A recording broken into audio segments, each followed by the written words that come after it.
Hello, welcome to another Tales of Horror by H.P. Lovecraft. Today we have a banger of a tale. We are going to be reading Acts 1 and 2 of Herbert West's Reanimator. Now, why Herbert West is accredited, I'm not sure. Is he the original author of this? Is H.P. Lovecraft? We're going to find out in today's introduction to this phenomenal tale. Now, grab your blankies, grab your snackies, because it's time for a tale. A tale of unimaginable horrors. At least the introduction to it. All right, Cthulhuites, grab your. I was gonna say something dirty, but I'm reformed. Reformed, chat. Reformed. For now. Okay, here we go. Herbert West Reanimator. Act 1. From the Dark. Of Herbert West, who was my friend in college and in afterlife, I can speak only with extreme terror.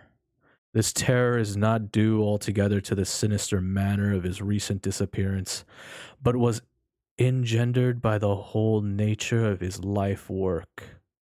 The first gained its acute from more than 17 years ago, when we were in the third year of our course at Miskatonic University Medical School in Arkham.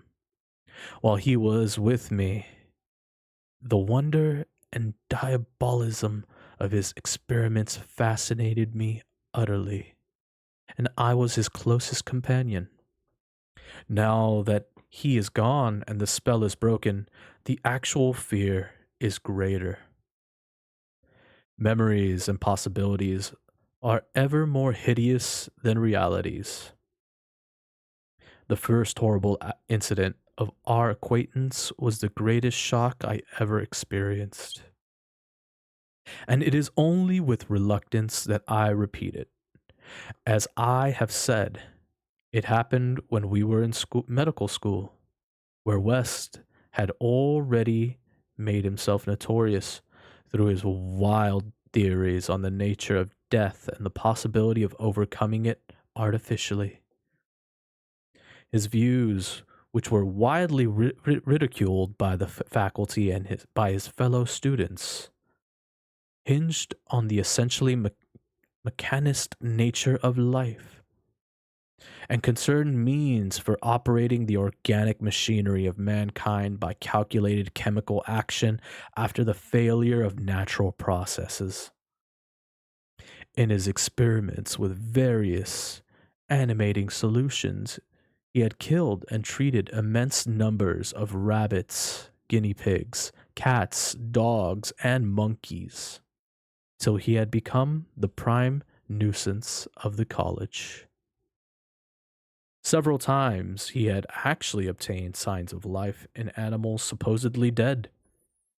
In many cases, violent signs, but he soon saw that the perfection of his process, if indeed possible, would necessarily involve a lifetime of research. It likewise became clear that since the same solution never worked alike on different organic species, he would require human subjects for further and more specialized progress. It was here that he first came into conflict with the college authorities, and it was barred from the future experiments by no less a dignitary than the dean of the medical school himself, the learned and benevolent Dr. Allen Halsey, whose work in behalf of the stricken is recalled by every old resident of Arkham. I had always been exceptionally tolerant of West's pursuits, and he frequently discussed his theories, whose ramifications and corollaries were almost infinite. Holding with Haeckel that all life is a chemical and physical process, and that the so called soul is a myth. My friend believed that artificial reanimation of the dead can depend only on the condition of the tissues, and that unless actual decomposition had set in, a corpse fully equipped with organs may with suitable measures be set going again in a peculiar fashion known as life. That the psychic or intellectual life might be impaired by the slight deterioration of sensitive brain cells, which even a short period of death would be apt to cause. West fully realized it had at first been his hope to find a regent which would restore vitality before the actual advent of death, and only repeated failures on animals had shown him that the natural and artificial life motions were incompatible. Then he sought extreme freshness in his specimens, injecting his solution into the blood immediately after the extinction of life. It was their circumstance which made the professor so carelessly skeptical, for they felt that true death had not occurred in any case. They did not stop to view the matter closely and reasonably. It was not long after the faculty had interdicted his work that West confided to me his resolution to get fresh human bodies in some manner and continue in secret the experiments he could no longer perform openly. To hear him discussing ways and means was rather ghastly.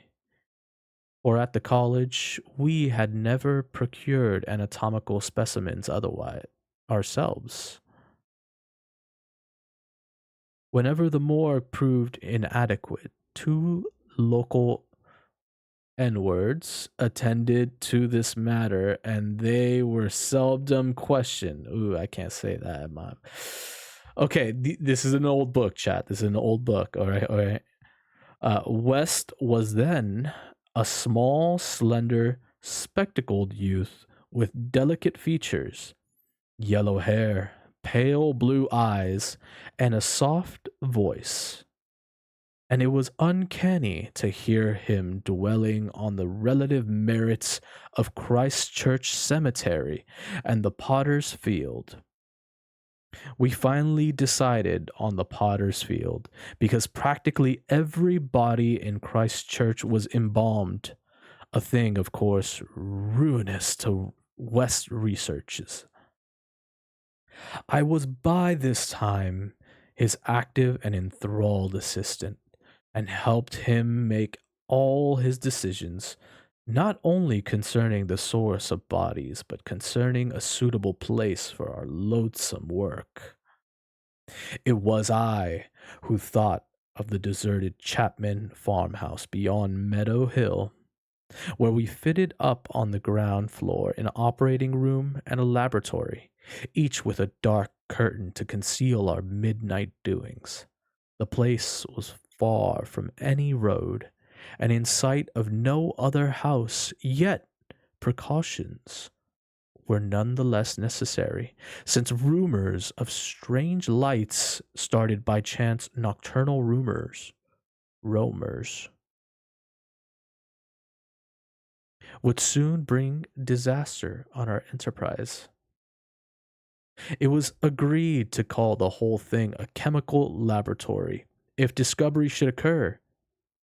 Gradually, we equipped our sinister haunt of science and materials, either purchased in Boston or quietly borrowed from science from the college.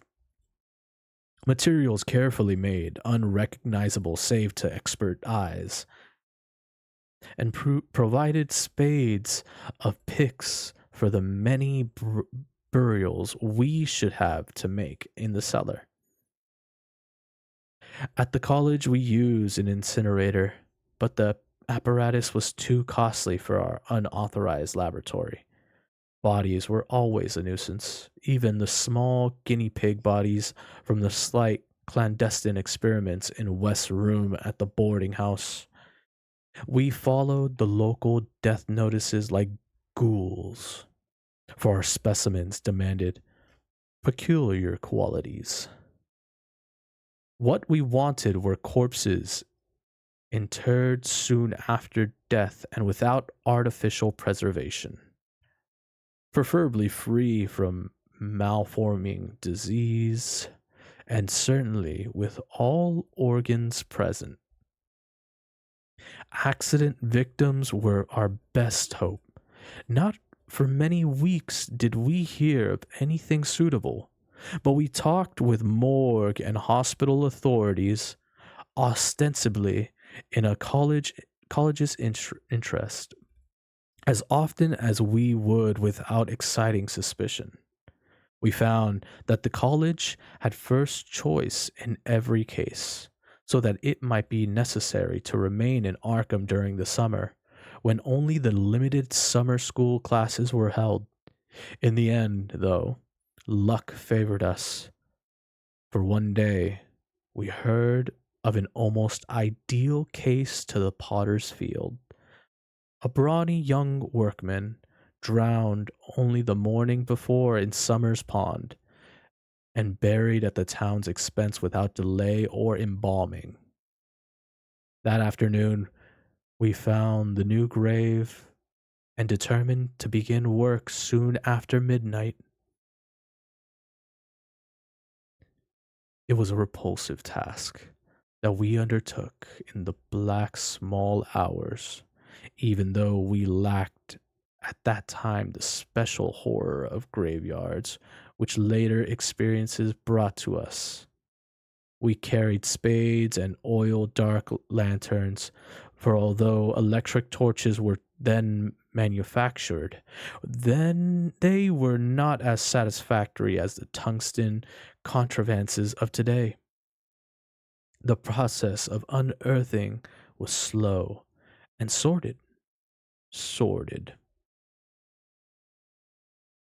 It might have been gruesomely poetical if we had been artists instead of scientists, and we were glad when our spades struck wood. When the pine box was fully uncovered, Wes scrambled down and removed the lid, dragging out and propping up the contents. I reached down and hauled the contents out of the grave, and then both toiled hard to restore the spot to its former appearance. The affair made us rather nervous, especially the stiff form and vacant face of our first trophy. But we managed to remove all traces of our visit. When we had patted down the last shovelful of earth, we put the specimen in a canvas sack and set for the old Chapman's Palace beyond Meadow Hill. On an improvised dissecting table in the old farmhouse by the light of a powerful ac- actilian acetylene as acetylene, it's acetylene, right? Acetylene, actylene, actylene. Fuck, I've heard this word before. Oop, my bad. I know this one. Uh, eh, eh, eh, eh. Acetylene, probably, right?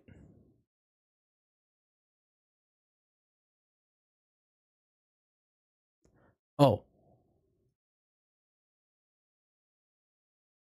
acetylene. Oh, acetylene torch. That's right.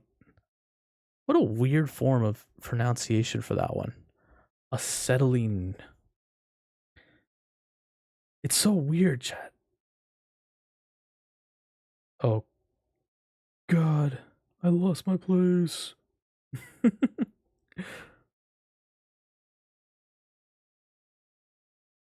Oh, right. I was over here on this side. Okay. Powerful acetylene lamp The specimen was not very spectral looking. It had been a sturdy and apparently unimaginative youth of wholesome, plebeian type, large framed, gray eyed, and brown haired. A sound animal without psychological subtleties, and probably having vital processes of the simplest and healthiest sort. Now, with the eyes closed, it looked more asleep than dead, though the experts' test of my friend soon left no doubt on that score. We had at last what West had always longed for, a real dead man of the ideal kind, ready for the solution, as prepared accordingly to the most careful calculations and theories for human use. The tension on our part became very great. We knew that there was scarcely a chance for anything like complete success, and could not avoid hideous fear at possible grotesque results of partial animation. Especially were we apprehensive concerning the mind and impulses of the creature, since in the space following death, some of the more delicate cerebral cells might well have suffered deterioration. I myself still held some curious notions about the traditional soul of man, and felt in awe at the secrets that might be told by one returning from the dead. I wondered what sights this placid youth might have seen in inaccessible spheres, and what he could relate if fully restored to life. But my wonder was not overwhelming, since, for the most part, I shared the materialism of my friend. He was calmer than I, as he forced a large quantity of his fluid into a vein of the body's arm, immediately binding the incision securely. The waiting was gruesome, but West never faltered. Every now and then he he applied his stethoscope to the specimen and bore the negative results philosophically. After about 3/4 of an hour, without the least sign of life, he disappointedly pronounced the solution inadequate, but determined to make the most of his opportunity and try one chance in the formula before disposing of his ghastly prize. We had that afternoon dug a grave in the cellar, and would have to fill it by dawn. For although we had fixed a lock on the house, we wished to shun even the remotest risk of a ghoulish discovery. Besides, the body would not be even approximately fresh the next night, so taking the solitary acetylene lamp into the adjacent laboratory, we left our silent guests on the slab in the dark and bent every energy to the mixing of a new solution. The weighing and measuring, supervised by West with an almost fanatical care. The awful event was very sudden and wholly unexpected. I was pouring something from one test tube to another, and West was busy over the alcohol blast lamp, which had to answer for the Bunsen burner in the glassless edifice, when from the pitch black room we had left there burst the most appalling and demonic succession of cries that either of us had ever heard. Not more Unutterable could have been the chaos of hellish sound if the pit itself had opened to release the agony of the damned. For in one inconceivable cacophony was centered all the supernal terror and unnatural despair of animate nature. Human it could not have been. It is not in man to make such sounds, and without a thought of our late employment or its possible discovery, both West and I leaped to the nearest window like stricken animals, overturning tubes, lamps, and retorts, and vaulting madly into a stared abyss of the rural night. I think we screamed ourselves as we stumbled frantically towards the town, though as we reached the outskirts, we put on a semblance of restraint, just enough to seem like belated revelers staggering home from a debauch. Ha ha, oh, let's get home. We did not separate, but managed to get to West's room, where we whispered with the gas up until dawn. But then we had calmed ourselves a little with rational theories and plans for investigation, so that we could sleep through the day, classes being disregarded. But that evening, two items in the paper, wholly unrelated, made it again impossible for us to sleep. The old deserted Chapman house had inexplicably burnt to an amorphous heap of ashes that we could understand because of the upset lamp. Although an attempt had been made to disturb a new grave in the potter's field, as if by futile and spadeless clawing at the earth, that we could not understand, for we had patted down the mold very carefully. And for the 17 years after that, West would look frequently over his shoulder and complain of fancied footsteps behind him. Now he had disappeared. Now he has disappeared. End of Act 1. Act 2. The Plague Daemon. I shall never forget that hideous summer 16 years ago, when, like a noxious Afrite from the halls of Eblis Typhoid stalked leeringly through Arkham. It is by that satanic scourge that most recall the year. For truly, terror brooded with bat wings over the piles of coffins in the tombs of Christ Church Cemetery. Yet for me, there is a greater horror in that time. A horror known to me alone now that Herbert West has disappeared.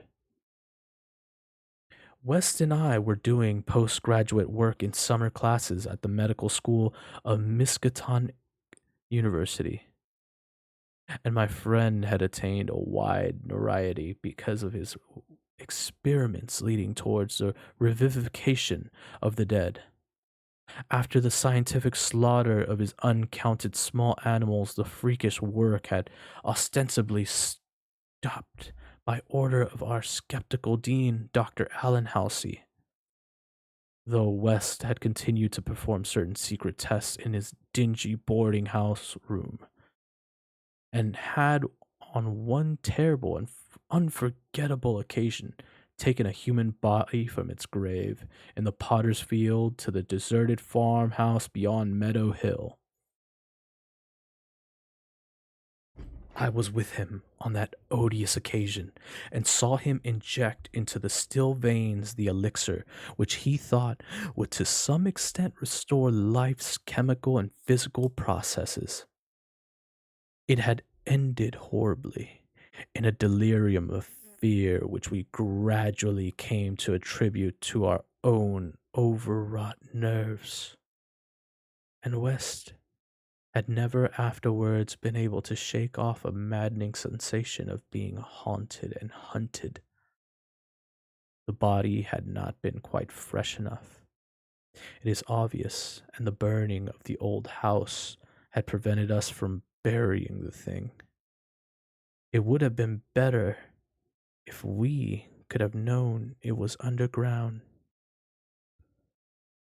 After the experience, West had dropped his researches for some time. But as the zeal of the born scientist slowly returned, he again became importunate with the college faculty, pleading for the use of the dissecting room and of fresh human experiments for the work he regarded as so overwhelmingly important. His pleas, however, were wholly in vain, for the decision of Dr. Halsey was inflexible, and the other professors all endorsed the verdict of their leader. In the radical theory of reanimation, they saw nothing but the immature vagaries of the youthful enthusiast whose slight form, yellow hair, and spectacled blue eyes and soft voice gave no hint of the supernormal, almost diabolical power of the cold brain within. I can see him now as he was then, and I shiver. He grew sterner of face, but never elderly, and now Sefton Asylum has had the mishap and West has vanished. West clashed disagreeably with Dr. Halsey near the end of our last undergraduate term in a wordy dispute that did less credit to him than to the kindly dean in point of courtesy. He felt that he was needlessly and irrationally retarded in a supremely great work, a work which he could, of course, conduct to suit himself in later years, but which he wished to begin while still possessed of the exceptional faculties of the university, that the traditional bound elders should ignore his singular results on animals and persist in their denial of the possibility of reanimation. I was inexpressibly disgusting and almost incomprehensible to a youth of West's logical temperament.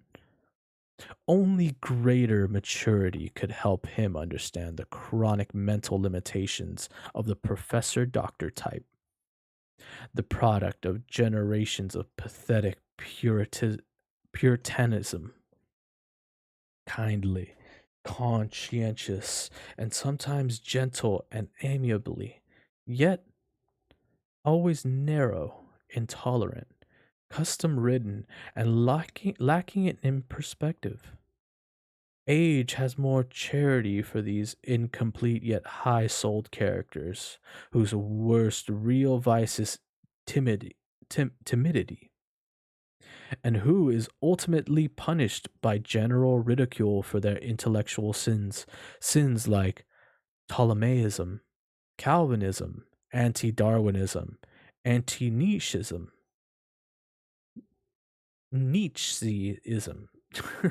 and every sort of Sabbatarianism and subtle some some some Turian, some Tuarian, some sumptuary legislation, sumptuary, some sumptuary. I think it's sumptuary. Hold on.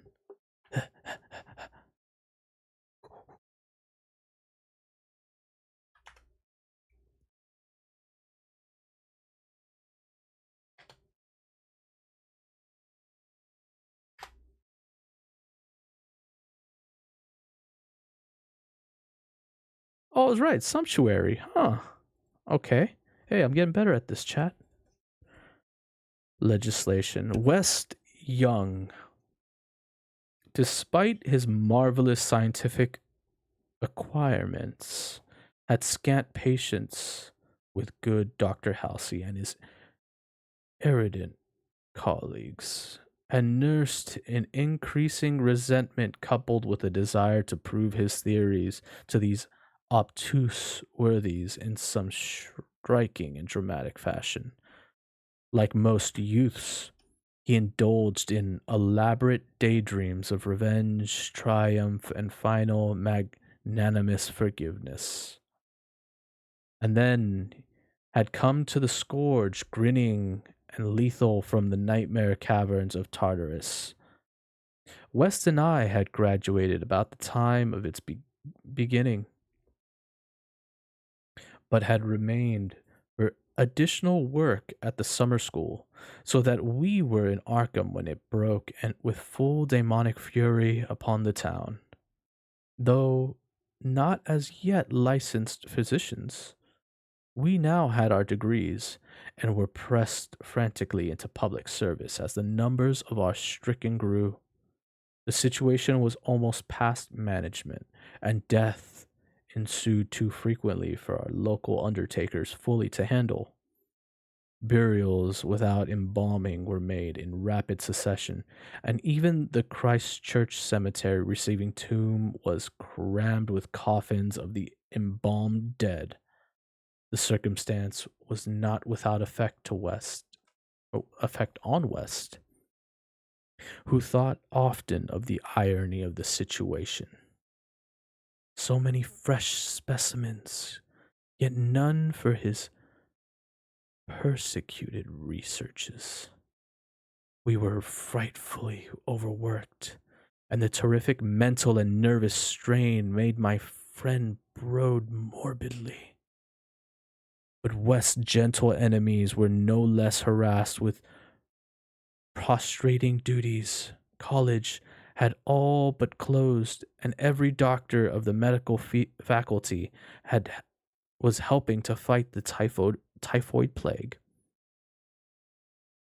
Dr. Halsey, in particular, had distinguished himself in sacrificing service, applying his extreme skill with wholehearted energy to cases which many others shunned because of the danger or apparent hopelessness.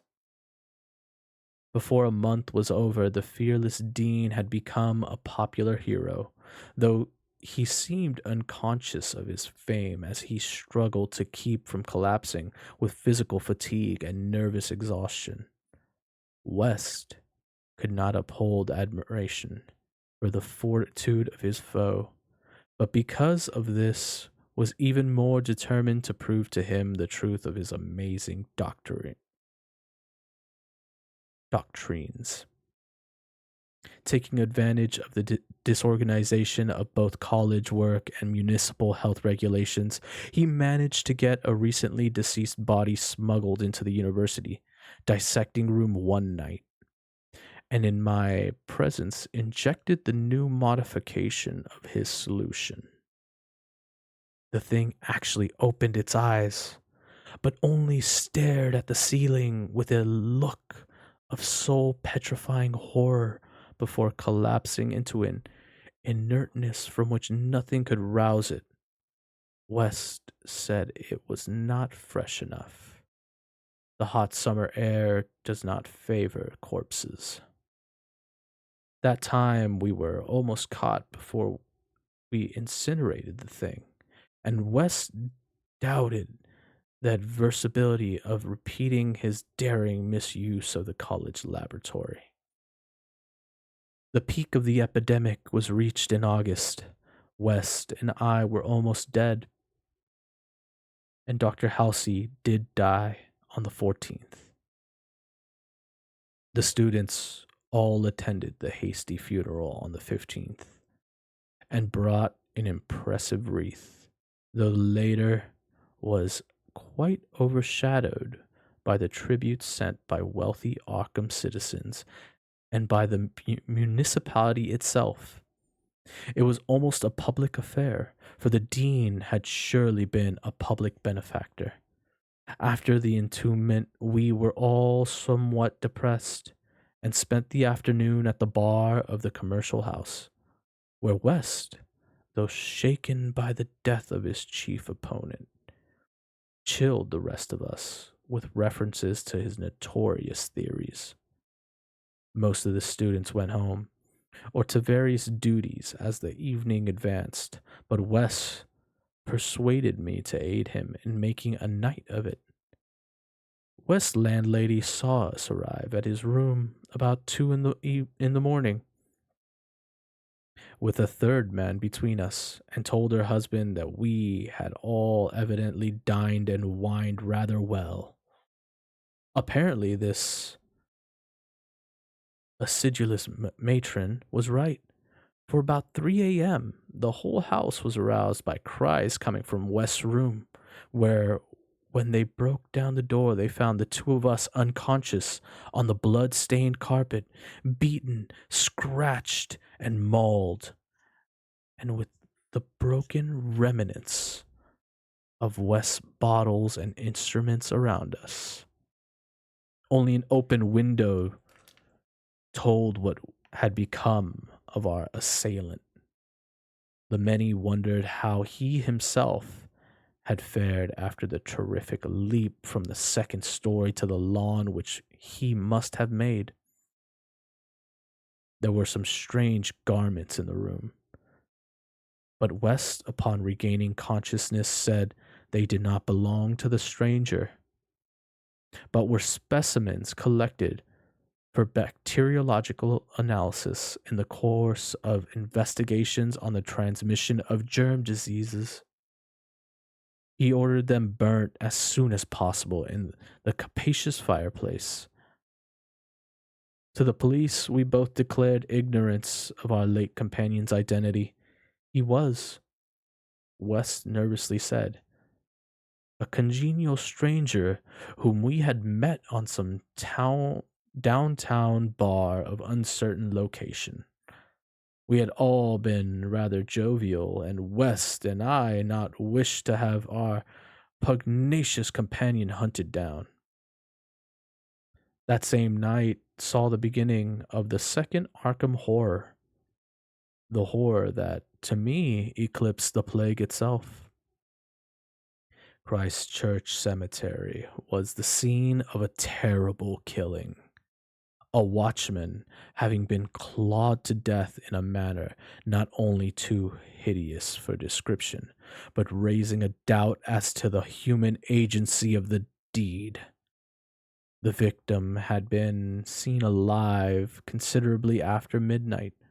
The dawn revealed the unutterable thing. The manager of the circus at the neighboring town of Bolton was questioned, but he swore that no beast had at any time escaped from its cage. Those who found the body noted a trail of blood leading to the receiving tomb, where a small pool of red lay on the concrete just outside the gate. A fainter trail led away towards the woods, but it soon gave out. The next night, devils danced on the roofs of Arkham, and unnatural madness howled in the winds. Though the fevered town had crept a curse, which some said was greater than the plague, and which others whispered was the embodied daemon soul of the plague itself. 8 houses were entered by a nameless thing, which strewed red death in its wake. In all 17 maimed and shapeless remnants of bodies were left behind by the voiceless, sadistic monster that crept abroad. A few persons had half seen it in the dark, and said it was and like white and like a malformed ape or anthropomorphic fiend. It had not left behind quite all that it had attacked, for sometimes it had been hungry. The number it had killed was 14. Three of the bodies had been in stricken homes and had not been alive. On the third night, frantic bands of searchers, led by the police, captured it in a house on Crane Street near the Miskatonic campus. They had organized the quest with care, keeping in touch by means of volunteer telephone stations.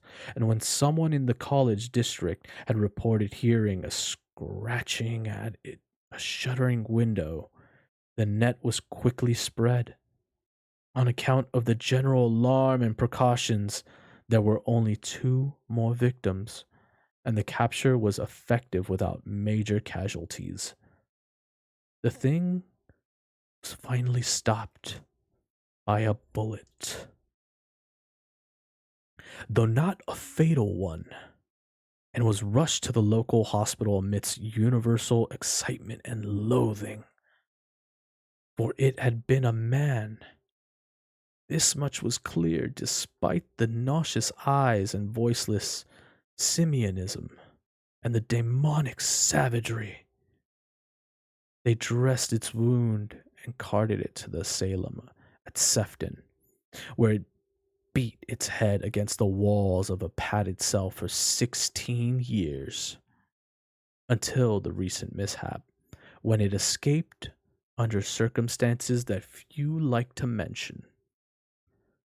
What had most disgusted the searchers of Arkham was the thing they noticed with the monster's face was cleaned. The mocking, unbelievable resemblance to a learned and self sacrificing martyr who had been entombed but 3 days before. The late Dr. Allen Halsey, public benefactor and dean of the medical school of Miskatonic University. To the vanished Herbert West, and to me, the disgust of horror were supreme. I shudder tonight as I think of it.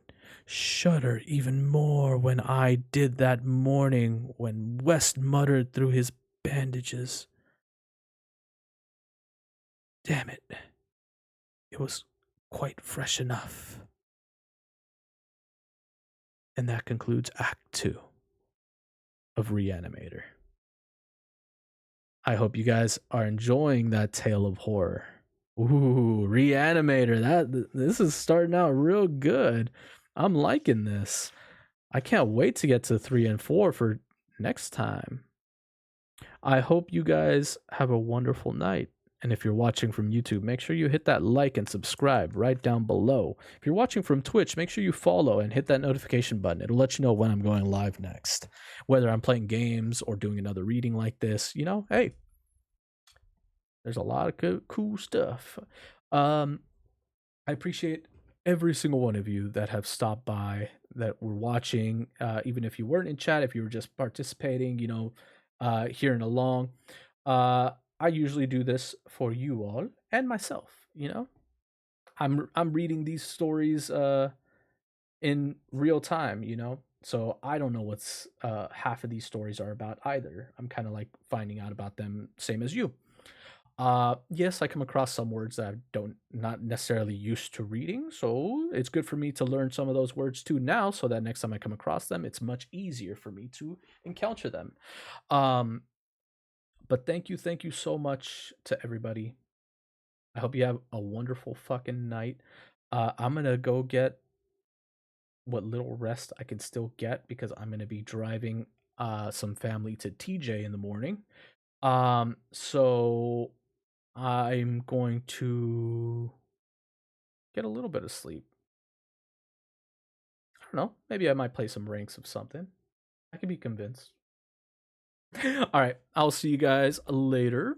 Oh shit, I'm still recording. Okay. If you're watching from YouTube, make sure you hit the playlist that are going to be appearing right around over here. There's the Grimm's Fairy Tales that are going to be appearing on this side, and then there's going to be the Tales of Horror on this side. Go make sure you check that out. The fairy tale ones are just as good. Trust me, the Grimm's Tales are really freaking good to go check out. And for the Tales of Horror, it's still a fairly short playlist, but we're going to be adding more. Don't you worry. So go check that out. Make sure you like those videos, comment on them. It helps out with the algorithm as well. Thank you so much. Thank you. Have a wonderful fucking night, and I'll see you guys on the next one. Later.